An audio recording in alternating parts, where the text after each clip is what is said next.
If there is one nation that's been coming down hard on loot boxes as of late, it is the United Kingdom. Plenty of government bodies and consumer protection organizations within that country have spoken up about their admonishment of loot boxes and how they believe they should be regulated. And now the House of Lords has stepped in to add their own take, and they believe that, quote, Lords call for immediate gambling regulation. This is a report from news outlet BBC that kind of spotlighted some of the key elements of a recent report released by the House of Lords, saying that video game loot boxes should be regulated under gambling laws. The report says, if a product looks like gambling and feels like gambling, it should be regulated as gambling. You would think that logic is common sense, but the games industry simply disagrees. They don't present any counter evidence to suggest that loot boxes aren't gambling. They simply disagree with all the evidence that's already out there that makes it very clear that loot boxes is just straight up gambling. They behave like slot machines. They affect people psychologically like slot machines would. The report added, the government must act immediately to bring loot boxes within the remit of gambling legislation and regulation. By putting loot boxes under gambling laws, age restrictions would apply, among other things. Lord Grade, chairman of the committee, told BBC Breakfast that lots of other countries have already started to regulate loot boxes because they can see the dangers, which is teaching kids to gamble. Indeed, younger folks are more susceptible to getting manipulated by these gambling-like mechanics, and so countries like Belgium have already flat out said a while ago, no, this is gambling, and you will abide by our gambling laws.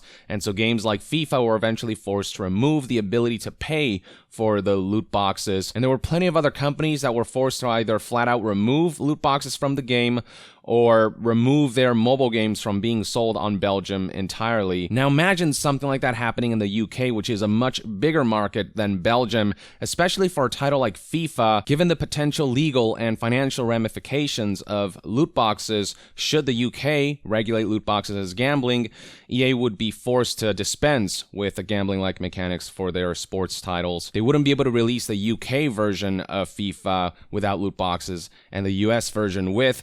Whatever changes they apply, they'd have to do it across the board. Not to mention that if the UK enacts something like this, many other countries might follow through with this as well. This thing might snowball into something bigger, and this could end up being a worldwide movement where most major markets deem loot boxes to be gambling.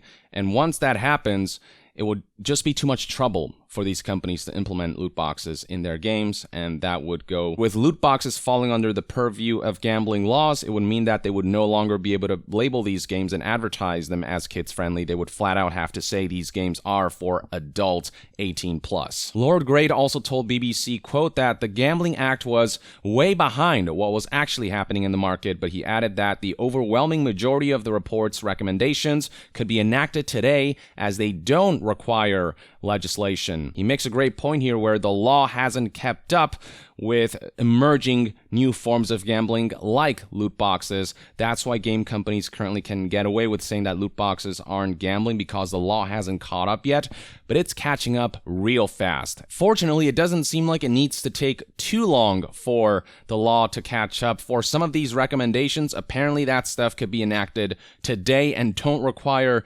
legislation. How much of that is directly related to loot boxes remains to be seen, but they're going hard on the idea of regulating gambling further and adding loot boxes under the umbrella of gambling laws. BBC then adds that the Lord's report is wide-ranging, covering the entire gambling industry, but focuses in part on new forms of gambling and those targeted towards children, aka loot boxes. And the issue with loot boxes is how easily accessible they are because they're sold in games that are targeted to kids and just everyone. Games that are labeled as family-friendly have gambling snuck in them. The report says there is academic research which proves that there is a connection, though not necessarily a causal link, between loot box spending and problem gambling. So it's more of a correlation than a causation, and Dr. David Zendel here explains further to the committee that either loot box spending causes problem gambling due to their similarity, or people who have gambling problems spend heavily on loot boxes,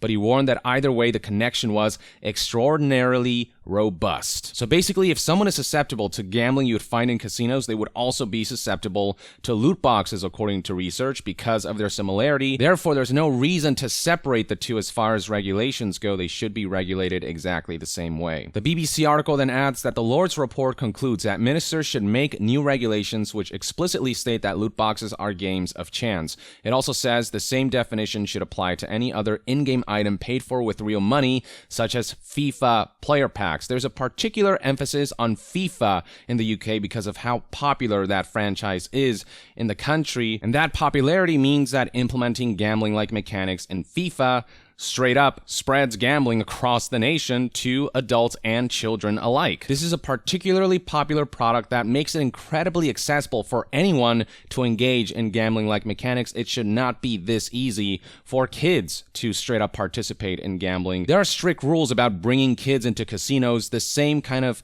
strictness should apply to loot boxes as well. Now, the UK government told the committee that its planned future review of the Gambling Act would focus on loot boxes, but the Lord's report warns this issue requires more urgent attention. Basically, loot boxes are more of an issue than all the other gambling stuff because they are the least regulated, the least scrutinized.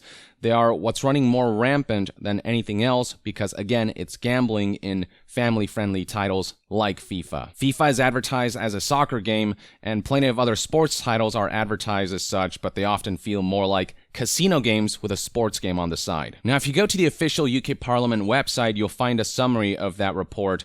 Here is a post with a headline that reads, "Time to act to reduce gambling-related harm, says Lord's report." Scrolling down, you'll find key recommendations for how to deal with gambling in the country bullet listed here, and loot boxes got their own bullet point. They get very specifically called out as follows: the government must act immediately to bring loot boxes within the remit of gambling legislation and regulation. And some of these other recommendations are worth reading as well. Right here it reads, the Gambling Commission should create a system for testing all new games against a series of harm indicators, including their addictiveness and whether they will appeal to children. A game which scores too highly on the harm indicators must not be approved. Organizations like the ESRB go out of their way to very specifically highlight the mature content that are featured in games, but when it comes to loot boxes, microtransactions, gambling-like mechanics, all they can muster is there are in-app purchases, which is so vague and doesn't really inform people about anything. The fact that they're so strict on mature content, but so lax on the gambling aspect, which causes legitimate harm to kids and families psychologically and financially, I mean, there's just a discrepancy there that doesn't make sense, except for the fact that these rating boards are lobbied by game companies. The key recommendations also calls for the equalization of speed of play and spin so that no game can be played quicker online than in a casino, bookmaker, or bingo hall. So that's another danger of loot boxes, the speed at which you can spend money. All you have to do is insert your credit card or debit card number and then just hit a couple menu prompts, and then you can purchase loot boxes en masse or in-game currency en masse. You can just eat through money so fast in these games, and that's what makes them somewhat more dangerous than some of these casino games even. So by applying this principle to loot boxes, they would have to slow down the rate at which people can spend. They would have to put in measures so that people cannot spend en masse at a ridiculous rate. Then right here we have a bullet point that highlights how any company that participates in gambling business or implements gambling-like mechanics into their games must consider customer affordability. The bullet point reads, the Gambling Commission must explain the minimum steps which operators should take when considering customer affordability and make it clear that it is for the operator to take the steps which will enable them to identify customers who are betting more than they can afford. It's not acceptable for companies to stand by knowing that certain people are spending all of their money on loot boxes or on gambling because they're addicted to that stuff.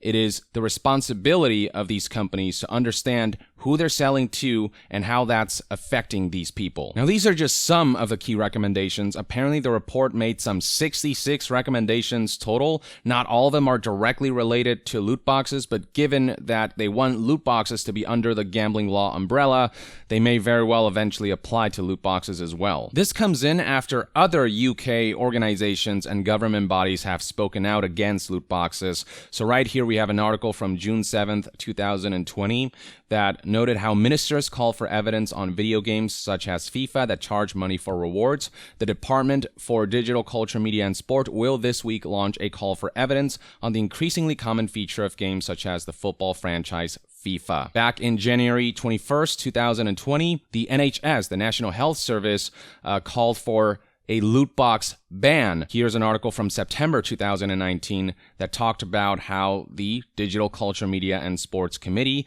published an 84-page report into immersive and addictive technologies, and loot boxes were prominently featured as a potential threat, a potential hazard and danger to children in particular. Back in October of 2019, the Children's Commissioner talked about how addictive loot boxes can be for children. They actually have testimonials from kids who play games like FIFA and talked about how they feel pressure to spend money in these games because of the grind required to unlock player card packs, because FIFA's loot boxes are straight up pay to win. If you don't pay up, if you don't continuously spend money on the game, you're going to fall behind. You're not going to be able to compete with those who do spend money on card packs to have the chance to earn the best players that you can add to your roster. And as a result, the Children's Commissioner agreed with members of Parliament who have previously called for a ban on loot boxes being sold in video games. Back in July 2019, the BBC released articles spotlighting how kids were spending their parents' money en masse, emptying their parents' bank accounts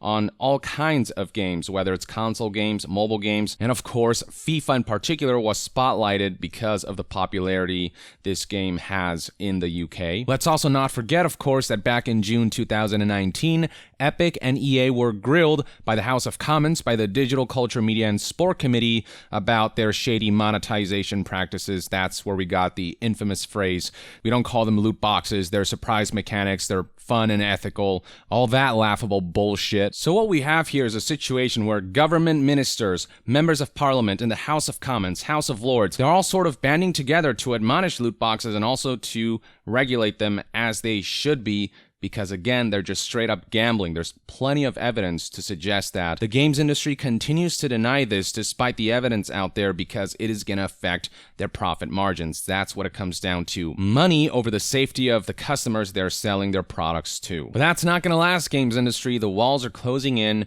and the government clearly has every intention to ensure that loot boxes aren't sold in the immoral manner that they are right now, snuck in to video games advertised as kids-friendly and sold rampantly without any checks and balances, without any accountability whatsoever. The accountability is coming. The games industry can willfully choose to delude themselves, but it's not going to change what's going on here, the kind of movement that's going on against loot boxes from government bodies across the UK and across the world. So that's my take, ladies and gentlemen. Let me know in the comments below what your thoughts and opinions are on the House of Lords coming down on loot boxes. And to be further updated on all things gaming news, reviews, and discussions, stay tuned right here on Young Yeah. I'll see you guys next time. Young out.